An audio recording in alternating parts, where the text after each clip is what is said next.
Most property entrepreneurs believe wealth comes from buying at a discount. It doesn't. It comes from planning gain.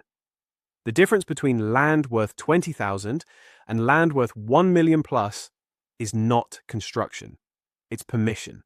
And once you understand that, you stop operating like a landlord and start thinking like a developer. Here's the problem. Most people can see potential in a site, a garden plot, a commercial unit, underused land, but they cannot quantify it. They don't know what the site is worth today, what it could be worth with planning, what it will cost to get there, and whether the risk is justified.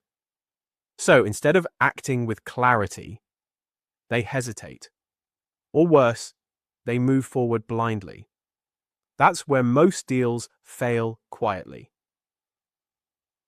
Because planning gain is not a guess. It's a mathematical shift in value. Agricultural land at 15,000 an acre can become 500,000 with outline permission. Push that to detailed consent.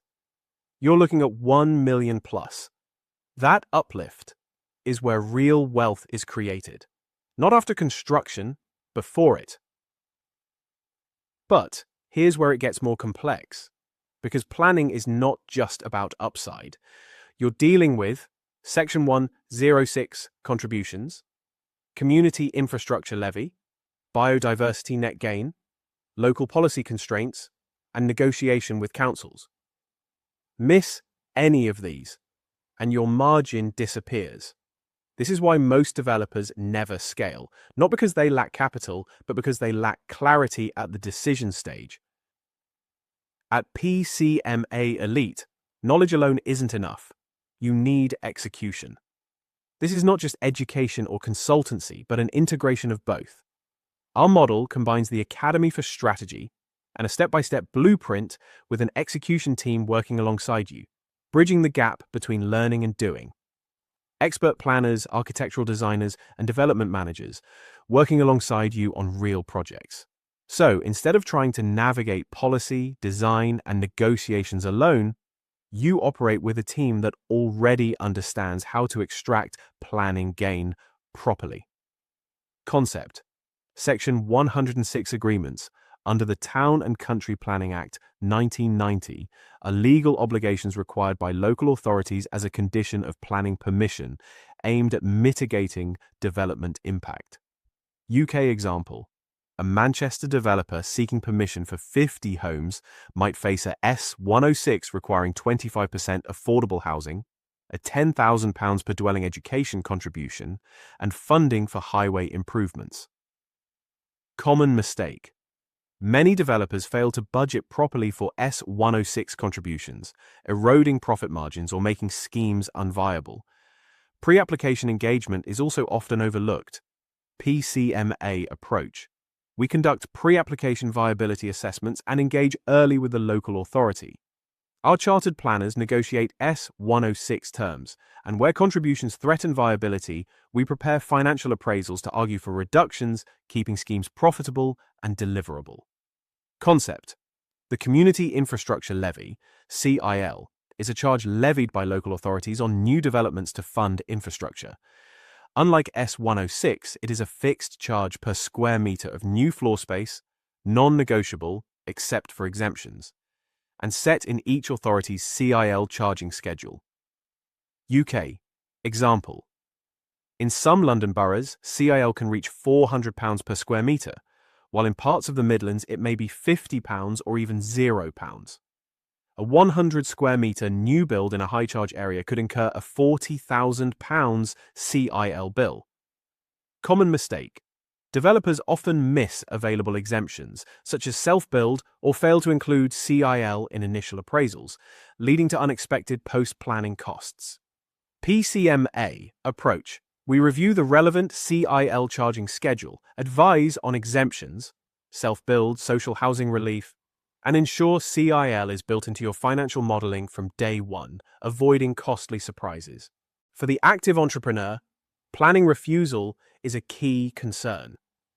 Common mistakes include not engaging with the local authority early, overlooking local plan policies, and ignoring pre-application advice. A pre-application consultation, £500 to £2,000, can save months of delay and improve approval chances. Many also misunderstand outline versus detailed permission. One sets the principle, the other the specifics. Our PCMA approach focuses on early engagement, precise policy review, and strategic pre-application advice to reduce risk and provide clarity. Let me share a quick example of planning gain. In a market town in Essex, a client acquired a dilapidated retail unit with flats above for £350,000, initially planning a simple refurbishment. We identified a planning-led opportunity for conversion and extension, securing permission for 5 residential units within 11 months. The impact was transformative. The GDV increased from around £600,000 to £1.8 million. That uplift came purely from applying the planning system correctly. Planning gain is not theory, it is measurable. Land with consent is worth more than land without it. The question is, how much? A strategic approach to planning is essential for maximizing planning gain. It goes beyond submitting drawings. It requires understanding the political landscape, local housing targets, and the specific nuances of your site. This includes thorough due diligence, a robust planning statement, and readiness to negotiate. For the active entrepreneur, this level of detail can feel overwhelming, often leading to information overload. Our PCMA-ELITE framework provides a clear, proven system, guiding you from initial site appraisal to securing consent, with a structured strategy that keeps you consistently ahead in the planning process. If you're actively assessing opportunities and want to operate at that level, you can apply to work with us. Every application is reviewed, and we only move forward where there is a clear fit. It's the difference between potential and bankable value. And if you're working on a site right now, drop a comment below. We'll share a quick view on the planning potential and what could actually be achieved.